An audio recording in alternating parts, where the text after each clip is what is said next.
दोस्तों 5 के फंडे में आपका स्वागत है। फर्स्ट क्वेश्चन के साथ, India's first green hydrogen pilot plant set up in Assam state, in which city it was commission. Assam में पहला green hydrogen pilot plant setup हो गया भाई, वो कौन से सिटी में?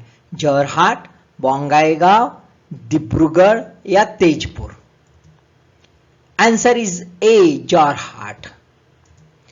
देखो कहां पे है ये, थोड़ा सा देखो अभी जोरहाट कहां पे है, ये देखो दोस्तों यहां पे, ठीक है। दिस द जोरहाट डिस्ट्रिक्ट और ये जोरहाट, ठीक है। ये थोड़ा सा ध्यान में रखो, हाँ यहाँ पे दिसपुर है, ठीक है। तो अभी ये थोड़ा सा मैप थोड़ा सा देख लेना। मैप ऐसा बहुत इंपॉर्टेंट है ना, नहीं तो भाई मैप प्रॉपरली नहीं होता तो पढ़ाई नहीं होती है। थोड़ा मैप लर्न करते जाओ, जब भी कुछ ऐसा आता लोकेशन का तो थोड़ा साथ में मैप रखते जाओ, अच्छी पढ़ाई होती है। देखो दोस्तों, Assam gets hydrogen plant exploration and production major India Oil Limited किसने बनाया भाई? India Oil Limited. इन्होंने फर्स्ट 99.999% प्योर, काफी प्योर है ना, हाइड्रोजन प्लांट। इसकी कैपेसिटी 10 किलोग्राम पर डे है फिलहाल में, जो 30 किलोग्राम पर डे तक एक्सटेंड कर दी जाएगी। तो जहां पे अभी भाई प्राइवेट सेक्टर भी इसमें रेस में लगा है, जैसे रिलायंस भी लगा है ना, तो उसमें जो पब्लिक सेक्टर है उसने बाजी मार ली। It's also a first in India to use the anion exchange membrane technology. ये प्लांट जो है ये कौन सी टेक्नोलॉजी यूज करने वाला है? एनायन एक्सचेंज मेम्ब्रेन टेक्नोलॉजी, है ना, ठीक है। अब ये कैसा होता है कि यहाँ पे जो है एक इलेक्ट्रिसिटी जनरेट की जाएगी 500 किलोवाट सोलर प्लांट से using 100 kilowatt AEM electrolyser array, है ना। उससे एक सोलर प्लांट से एनर्जी क्रिएट की जाएगी और उससे हाइड्रोजन जो है वो क्रिएट किया जाएगा। अब इसके लिए आईआईटी गुवाहाटी जो है इसके साथ पार्टनरशिप में इन्होंने वर्क किया है। किस ढंग से जो है ये ग्रीन हाइड्रोजन अपने कमर्शियल एप्लीकेशन के साथ ब्लेंडेड फ्यूल कैसे किया जाए, इसके लिए स्टडी भी की है। ग्रीन हाइड्रोजन, है ना, green hydrogen actually generated by the renewable energy, यानी विंड एनर्जी, वाटर एनर्जी या सोलर पावर या फिर लो कार्बन पावर से भी ये जनरेट की जाती है ना। It produce by the electrolysis of water in the less than 0.1% of the total hydrogen production. Okay, ठीक है। Second question, which is not the fungal disease of a wheat. Wheat का फंगल मतलब जो है फंगल डिसीज कौन सा नहीं है भाई? Karnal bunt, phoma spot, spike blight और crown rot. Answer is C, spike blight is not a fungal disease, बाकी सब फंगल डिसीज है। न्यूज में इसलिए दोस्तों, Indian wheat faces high freight cost, quality check for Egypt export, है ना। Egypt अभी इंडिया की तरफ देख रहा है, पहले तो इंडिया की तरफ देखता नहीं था क्योंकि इसका जो ट्रेडिशनल डेस्टिनेशन थे अपने तरफ इंपोर्ट करने के लिए, व्हीट इंपोर्ट करने के लिए, वो था रशिया और यूक्रेन। 80% जो है ये रशिया और यूक्रेन से आता। अभी रशिया और यूक्रेन एक में के झगड़े में फंस गए बेचारे, है ना। तो इसी वजह से अभी इजिप्ट इंडिया की तरफ देख रहा है, लेकिन इंडिया की तरफ देखते हुए उसने काफी सैनिटरी और फाइटो सैनिटरी इश्यूज सामने रखे हैं, है ना। तो यहाँ पे पेस्ट जो है ये पेस्ट इंस्पेक्शन कर रहे हैं और एक स्पेसिफिक पेस्टिसाइड यूज के बारे में उन्होंने अपना क्लॉज लगा दिया है। तो ये जो है कार्नल बंट पर्टिकुलरली ये ज्यादा ये ज्यादा प्रॉब्लम में है, क्योंकि ये देखो इस ढंग से गेहूं जो होता है उसके दाने खराब हो जाते हैं, इस ढंग से रस्टिंग टाइप का हो जाता है, और साथ में ओवर यूज ऑफ पेस्टिसाइड, ये 2 क्वालिटी कंसर्न इजिप्ट ने रख लिया है।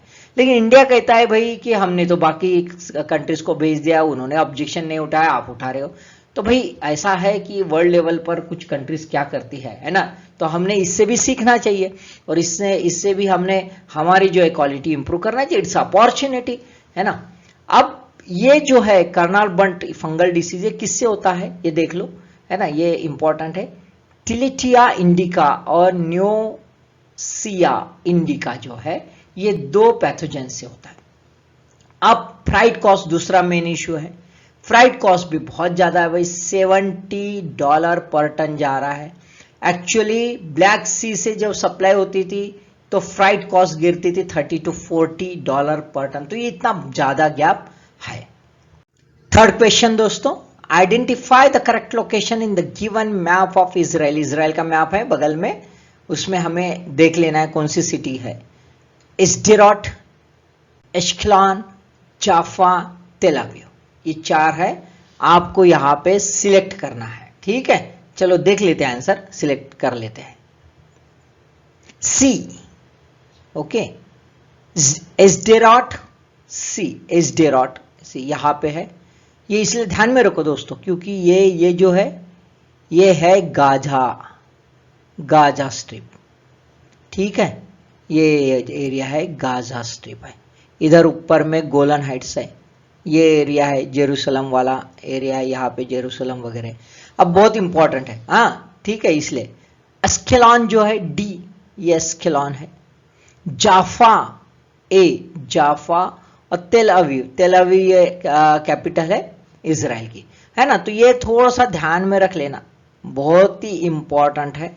लोकेशंस ध्यान में रखो दोस्तों, है ना। लोकेशंस ध्यान में, मैप जब हम देखते हैं, फिर से मैं दोहरा रहा हूं, मैप जब हम देखते हैं तो साथ में डाटा भी लर्न हो जाता है। दोस्तों इधर यूक्रेन रशिया चल रहा है, लेकिन इधर भाई गाजा वायलेंस भी हो गया। Gaza violence escalate as Jerusalem clashes resume. यहां पे जेरूसलम में जो है क्लैशेस बढ़ गए हैं। अब इजराइल एयरफोर्स और पैलेस्टाइनियन मिलिटेंट्स, इनका वॉर शुरू हो गया है। एक लिमिटेड वॉर जो है अक्सर चलते रहता है। 21 अप्रैल 2022 को जेरूसलम में क्लैशेस होने की वजह से, it's a sensitive holy site, है ना।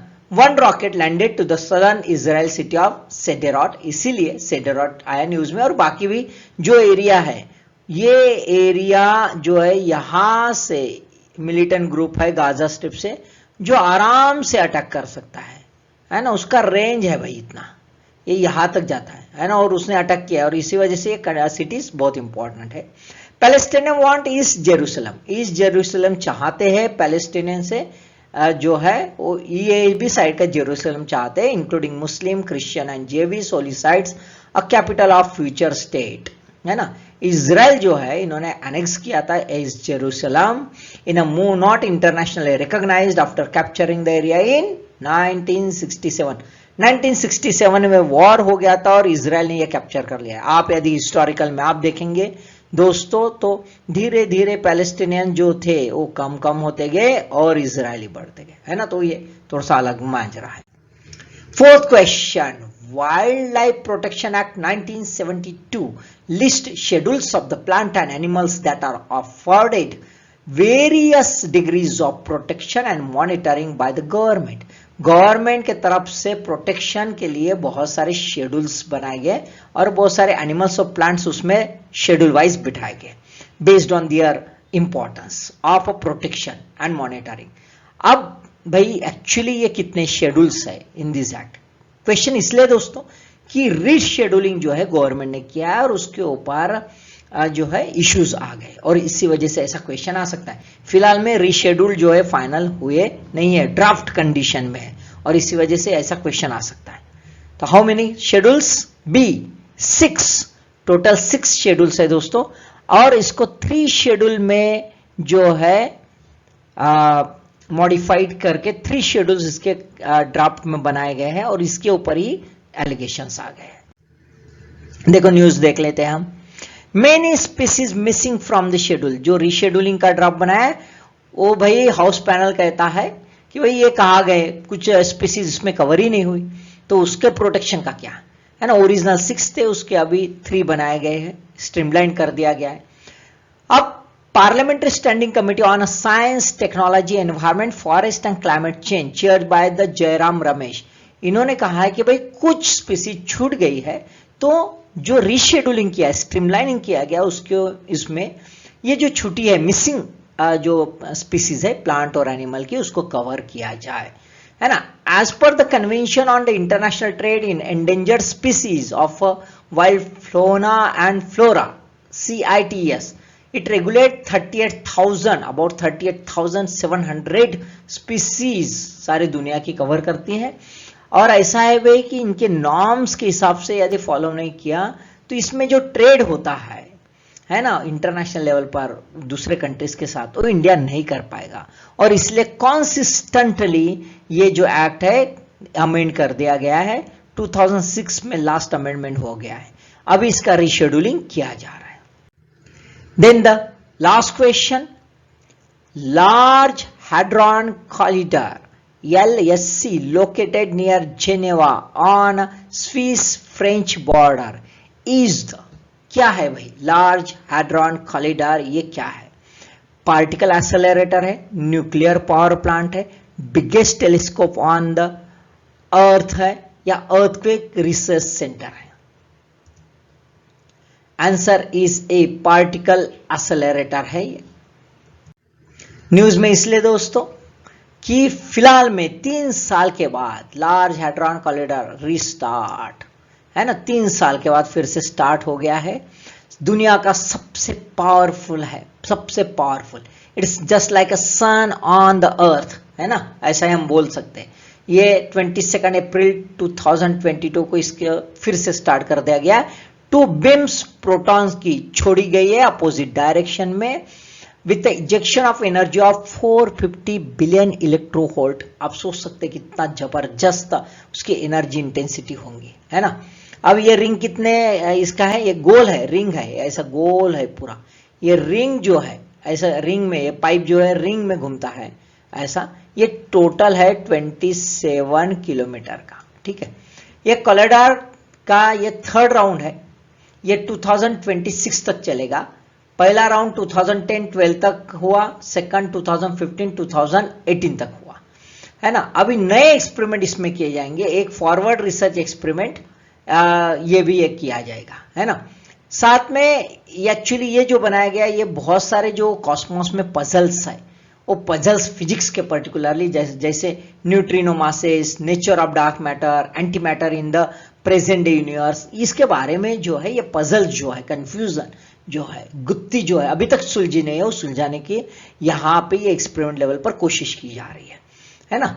ठीक है. अब ये देखा जाए तो ये फिजिक्स जो है ये अलग अलग थियरीज यहाँ पे अप्लाई करेंगे और उसके वजह से जो भी अनरिजॉल्व क्वेश्चन है उसको सॉल्व करने की कोशिश करेंगे, पर्टिकुलरली पार्टिकल फिजिक्स में.